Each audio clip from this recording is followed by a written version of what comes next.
ಅವರು ನಾನು ಅವರು 3 ಜನ ಎಲ್ಲ ಹೋಗಿ ನೋಡ್ಕೊಂಡು ಬಂದವು. ಅವ್ರು ಕೇಳಿದೆ, ಏನ್ರಿ ನಾನು ಆಗಲೇ ಅಸೆಂಬ್ಲಿ ಸೋತಿದ್ದೀನಿ, ನೀನು ರಾಜಮಂತಂದವನು, ಹಿಂಗೆಲ್ಲ ಇದೆ. ಅವ್ರ ಮನೆಗೆಲ್ಲ ಕರ್ಕೊಂಡೋಗಿದ್ದು, ಈಗೂ ಆ ಸಿಸ್ಟಮ್ ಇದೆ, ಅವ್ರ ಮನೆಯಲ್ಲೆಲ್ಲ ಸಿಸ್ಟಮ್ ಇದೆ, ಭಾಳ ಗೌರವ ಎಲ್ಲ ಕೊಡ್ತಾರೆ. ನೀನು ಯಾಕೆ ನೀನು ಅಷ್ಟೊತ್ತಿಗೆ ಅವ್ರ ಮನೆ ಅವ್ರ ತಂದೆ ಎಲ್ಲ MLA ಆಗಿದ್ರು, ಅವರ ಕುಟುಂಬದಲ್ಲೆಲ್ಲ ಶಾಸಕರಾಗಿದ್ರು. ಆಮೇಲೆ ನೆಕ್ಸ್ಟ್ ಅವ್ರು ಅಸೆಂಬ್ಲಿಗೆ 94ಗೆ ಅಸೆಂಬ್ಲಿಗೆ ಬಂದರು. 4 ಸತಿನೂ ಕೂಡ ನಮ್ಮ ಜೊತೆ ಮೆಂಬರ್ ಆಗಿ ನೋಡಿದ್ದೇನೆ. ಇದನ್ನು ನೋಡಿದ್ರೆ ಯಾವ ರಾಜನೂ ಸದಾಕಾಲ ರಾಜನಾಗಿ ಇರ್ಲಿಕ್ಕೆ ಸಾಧ್ಯ ಇಲ್ಲ. ಪ್ರಜಾಪ್ರಭುತ್ವ ವ್ಯವಸ್ಥೆ ಬಂದ ಮೇಲೆ ಯಾವ ಶ್ರೀಮಂತನೂ ಶ್ರೀಮಂತರಾಗಿ ಉಳಿಲಿಕ್ಕೆ ಸಾಧ್ಯ ಇಲ್ಲ. ಹಾಗೆ ಯಾವ ಬಡವನು ಕೂಡ ಬಡವನಾಗಿರ್ತಾರೆ ಅಂತ ಹೇಳಲಿಕ್ಕೆ ಸಾಧ್ಯ ಇಲ್ಲ. Anyone can become anything any time.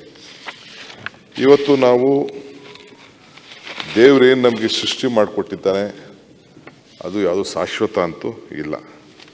ನಮ್ಮ ಸಂಬಂಧಗಳು ಮಾತ್ರ ಶಾಶ್ವತ. ನಾವು ಯಾವ ರೀತಿ ಶಾಶ್ವತ. ನಾನು ಅಧ್ಯಕ್ಷರೇ 4 ದಿನದಿಂದ ಅವ್ರು ನೋಡ್ಲಿಕ್ಕೆ ಹೋಗಿದ್ದೆ. ನಾನು GC ಚಂದ್ರಶೇಖರ್, ನಮ್ಮ ST ಸೋಮಶೇಖರ್.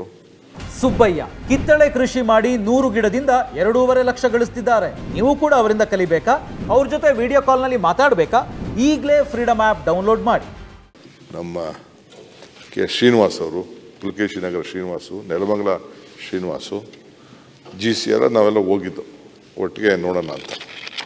ಹೋಗಿ 1-2 ಗಂಟೆ ಹಾಸ್ಪಿಟಲ್ ಕಳೆದು ನಾನು ಪ್ರೈವೇಟಾಗಿ ಅವ್ರ ಹತ್ರ ಮಾತಾಡಿ ಹೋಗಿ ಅವರೆಲ್ಲ ಆರೋಗ್ಯ ಎಲ್ಲ ವಿಚಾರಿಸಿ ಎಲ್ಲ ಡ್ರಿಪ್ಸ್ ಎಲ್ಲ ಹಾಕಿದ್ರು. ಇದರಿಂದ ಕರ್ಕೊಂಡು ಬಂದ್ಬಿಟ್ಟಿದ್ರು ಹೊರಗಡೆ. ಅವ್ರನ್ನ ICU ಇಟ್ಟಿರಲಿಲ್ಲ, ಹೊರಗಡೆ ವಾರ್ಡ್ ಕರ್ಕೊಂಡು ಬಂದರು. ಮಾತಾಡಿ ಅದಾದಮೇಲೆ ತಕ್ಷಣ ನಾನು ಮೇಡಮ್ಗೂ ಫೋನ್ ಮಾಡಿ ಪ್ರೊಸೀಜರ್ ಏನು, ಆಮೇಲೆ ಅವರು ಮಾತಾಡೋಕ್ಕೆ ಬರೆಯೋಕ್ಕೆ ಇದಾಕಿದ್ರಲ್ಲ, ಅದಕ್ಕೆ ಬರೆದು ನನ್ನನ್ನು ಹೆಂಗಿದ್ದೀರಾ ಏನು ಹೆಂಗೆ ಅಂತ ಅಂದ್ಬಿಟ್ಟು ಅವ್ರು ಬರೆಯೋಕ್ಕೆ ಪ್ರಯತ್ನ ಪಡ್ತಾಯಿದ್ರು. ಆರೋಗ್ಯ ಹೇಗಿದ್ದೀರಿ, ದೊಡ್ಡವರು ಹೇಗಿದ್ದಾರೆ ಅಂತ ಸಾಹೇಬ್ರನ್ನ ಕೇಳ್ತಾಯಿದ್ರು. ಆಮೇಲೆ ಅದೆಲ್ಲ ಮಾತಾಡಿದ್ಮೇಲೆ ಕೊನೆಗೆ ಈ ಥರ ಓಟಿದೆಲ್ಲ ಬರಬೇಕಪ್ಪ, ನಾ ಬರ್ತೀನಿ ಅಂತ ಹೇಳಿದ್ರು. ಕೊನೆಗೆ ಸಿಗ್ನೇಚರ್ ಮಾಡ್ಸೋಕೆ ಹೋದ್ರೆ ಸಿಗ್ನೇಚರ್ ಸರಿಯಾಗಿ ಬರಲಿಲ್ಲ. ಆಮೇಲೆ ಕೊನೆಗೆ ಡಾಕ್ಟ್ರ್ ಹೇಳಿದ್ರು, ನಾವು ಸರ್ಟಿಫೈ ಮಾಡ್ಕೊಡ್ತೀವಿ ಸರ್ ಅಂಥೇಳಿ. ಆಮೇಲೆ ಆಂಬುಲೆನ್ಸ್ ಅಂತ ಕರ್ಕೊಂಡು ನಮ್ಮ ಪರಮೇಶ್ವರ್ಗೆ ಹೇಳ್ಬಿಟ್ಟು 0 ಟ್ರಾಫಿಕ್ ಮಾಡೋಣ ಅಂತೇಳಿ ಎಲ್ಲ ವ್ಯವಸ್ಥೆ ಮಾಡಿ, ಆಮೇಲೆ ಅಲ್ಲೇ ಕೂತ್ಕೊಂಡು GC ಚಂದ್ರಶೇಖರ್ಗೆ ವ್ಯವಸ್ಥೆ ಮಾಡಿ ಫಾರಮ್ ಎಲ್ಲ ಪಾಪ ಎಲ್ಲ ಸೈನ್ ಹಾಕಿ ತಮ್ಮ ಇಂಪ್ರೆಷನ್ ಎಲ್ಲ ಮಾಡಿ ಕಳಿಸ್ಕೊಟ್ಟು ಇವ್ರಿಗೆ ತಲುಪಿಸಿ ಚೆನ್ನಾಗಿದ್ದು. ನಾನು ಅವ್ರ ಫ್ಯಾಮಿಲಿ ಮೆಂಬರ್ ಎಲ್ಲ ಮಾತಾಡಿ, ಪಾಪ ಮಕ್ಕಳು 2 ಒಳ್ಳೆ ಮಕ್ಕಳಿದ್ದಾರೆ, ಧರ್ಮಪತ್ನಿನೂ ಭಾಳ ವಿದ್ಯಾವಂತೆ ಇದ್ದಾಳೆ, ಹೆಣ್ಮಗಳು ಕೂಡ. ಎಲ್ಲ ಮಾತಾಡಿ ಬಂದಾದಮೇಲೆ ನೆನ್ನೆ ಮಧ್ಯಾಹ್ನ ಯಾವುದೋ ಕಾರ್ಯಕ್ರಮದಲ್ಲಿದ್ದಾಗ ತಕ್ಷಣ CMಗೆ ಹೇಳಿದೆ.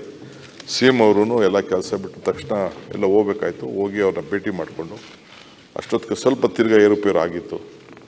ನೆನ್ನೆ ನೋಡಿದ್ರೆ ಈ ರೀತಿ ಒಂದು ದೊಡ್ಡ ನೋವಿನ ವಿಚಾರ ಬಂದಿದೆ. ಇವತ್ತು ರಾಜಕಾರಣ ಏನೇ ಇರಲಿ, ಬಟ್ ಯಾರು ಕೂಡ ಅವರು ಕೆಟ್ಟವರು ನಮಗೆ ತೊಂದರೆ ಕೊಟ್ಟಿದ್ದಾರೆ ಅಂತ ಒಬ್ಬರು ಕೂಡ ಇಲ್ಲಿವರೆಗೂ ನಮಗೆ ಯಾರು ಕೂಡ ಹೇಳಿಲ್ಲ. ಆಮೇಲೆ ಬಂಗಾರಪ್ಪನವ್ರಿಗೂ ಭಾಳ ಹತ್ತಿರವಾಗಿದ್ದರು. ಬಂಗಾರಪ್ಪನವ್ರು ಕೂಡ ಭಾಳ ಹತ್ತಿರವಾಗಿದ್ದರು. ಅವರು ಭಾಳ ಹತ್ತಿರವಾಗಿದ್ದರು, ಅವರ ಕುಟುಂಬ ಎಲ್ಲ, ಅವ್ರ ಫ್ಯಾಮಿಲಿ ಮೆಂಬರ್ಸ್. ಸಾಹೇಬ್ರು CM ಹೇಳ್ದಂಗೆ ಅವ್ರ ಬ್ರದರ್ ಒಬ್ಬರು MP ಕೂಡ, ರಂಗಪ್ಪ ನಾಯಕ, ಯಂಗ್ಸ್ಟರ್ ಆತನು ಯಂಗ್ಸ್ಟರು, ಅವರು ಕೂಡ MP ಆಗಿದ್ರು. ಅಧ್ಯಕ್ಷರೇ, ಸಾಧನೆ ಇಲ್ಲದೆ ನಮ್ಮ ವಿವೇಕಾನಂದರು ಒಂದು ಮಾತಿರ್ತಾರೆ, ಸಾಧನೆ ಇಲ್ಲದೆ ಸತ್ತರೆ ಸಾವಿಗೆ ಅವಮಾನ, ಆದರ್ಶ ಇಲ್ಲದೆ ಬದುಕಿದರೆ ಬದುಕಿಗೆ ಅವಮಾನ ಅಂತ. ಹಂಗೆ ಅವರು ಯಾವ ವೈರತ್ವವನ್ನು ಕ್ಷೇತ್ರದಲ್ಲೂ ಕೂಡ ದೊಡ್ಡ ಬೇಕಾದಷ್ಟು ನಮ್ಗೆ ರಾಜಕಾರಣ ಒತ್ತಡ ಇತ್ತು, ಬೇರೆ ಯಾರೋ ಪಾರ್ಟಿಯವ್ರನ್ನ ಕರ್ಕೊಂಡು ಬಂದು ಅಲ್ಲಿ ಟಿಕೆಟ್ ಕೊಡಬೇಕು ಅಂತ. ಬಟ್ ಖರ್ಗೆ ಸಾಹೇಬರು ಮಾತ್ರ ನಮಗೆ ಬಿಡಲಿಲ್ಲ. ನಮ್ಗೆ ಒತ್ತಡ ಇತ್ತು, ಬೇರೆಯವರೆಲ್ಲ ಬರಬೇಕು ಅಂತಿದ್ರು. ಖರ್ಗೆ ನಾವು ನಿಂಗೆ ಗೊತ್ತಾಗಲ್ಲ, ಅವ್ನು ಗೆದ್ದೇ ಗೆಲ್ತಾನೆ, ಒಳ್ಳೆ ವ್ಯಕ್ತಿತ್ವ ಇದೆ, ಇಡೀ ಕ್ಷೇತ್ರದಲ್ಲಿ ಜನ ಭಾಳ ಇದು ಮಾಡ್ಕೊಂಡಿದ್ದಾರೆ ಅಂತೇಳಿ. ಹಂಗೆ ಇವತ್ತು ಅವರು ನಮ್ಮಿಂದ ದೂರ ಹೋಗಿದ್ದಾರೆ. ಅವರ ಆತ್ಮಕ್ಕೆ ಶಾಂತಿ ಸಿಗಲಿ, ಒಳ್ಳೆ ಕುಟುಂಬ. ಆಮೇಲೆ ಅವರ ನಿನ್ನೆ ರಾತ್ರಿ ಸತ್ತ ತಕ್ಷಣ ಅವರೊಬ್ಬ ಅಭಿಮಾನಿ ಹೃದಯಘಾತದಿಂದ ತೀರ್ಕೊಂಡಿದ್ದಾರೆ, ಅದು ಕೂಡ ನಮಗೆ ಬಂದಿದೆ. ಆಮೇಲೆ ಅವ್ರ ಕುಟುಂಬ ರಾಜಮಂತನ ಇದ್ರೂ ಕೂಡ ಸ್ವಾತಂತ್ರ್ಯ ಹೋರಾಟದಲ್ಲಿ ಪಾಲ್ಗೊಂಡಂಥ ಒಂದು ದೊಡ್ಡ ಇತಿಹಾಸ ಕೂಡ ನಾವು ನೋಡಿದ್ದೇವೆ. ನಾನು KSRTC ಅಧ್ಯಕ್ಷರಿಗೆ ಹೇಳಿದೆ, KSRTC ಆ ಭಾಗದಲ್ಲಿ ಚೇರ್ಮನ್ಗೆ ಅಂತ, ಆ ಭಾಗಕ್ಕೆ ಸಂಬಂಧಪಟ್ಟಂತೆ. ಆಮೇಲೆ ಖರ್ಗೆ ಸಾಹೇಬ್ರು ಇಲ್ಲ ಸ್ಟೇಟ್ ಲೆವೆಲ್ ಉಗ್ರಾಣ ಕೊಡಪ್ಪ ಅಂತೇಳಿ CMಗೆ ಹೇಳ್ಬಿಟ್ಟು ಉಗ್ರಾಣನ ಮಾಡಿಸಿದ್ರು. ಸೊ ಹಂಗೆ ದೇವ್ರು ನಮ್ಗೆ ಕೊಟ್ಟಿರೋದು 2 ಆಯ್ಕೆ, ಒಂದು ಕೊಟ್ಟೋಗೋದು, ಒಂದು ಬಿಟ್ಟೋಗೋದು. ಸೊ ಅವ್ರಿಗೆ ಭಾಳ ಚಿಕ್ಕ ವಯಸ್ಸಿನಲ್ಲೇ ಇವತ್ತು ನಮ್ಮ ಇನ್ನು ಯಂಗ್ಸ್ಟರ್ಸ್ ಭಾಳ ಚೆನ್ನಾಗಿದ್ರು. ಇವತ್ತು ಅವರು ಒಳ್ಳೆ ದೊಡ್ಡ ಅಭಿಮಾನ ಮತ್ತು ಯಾರಿಗೂ ತೊಂದರೆ ಕೊಡಲಿಲ್ಲ, ಆದರ್ಶ ಒಂದು ವ್ಯಕ್ತಿತ್ವವನ್ನು ಆ ಭಾಗದಲ್ಲಿ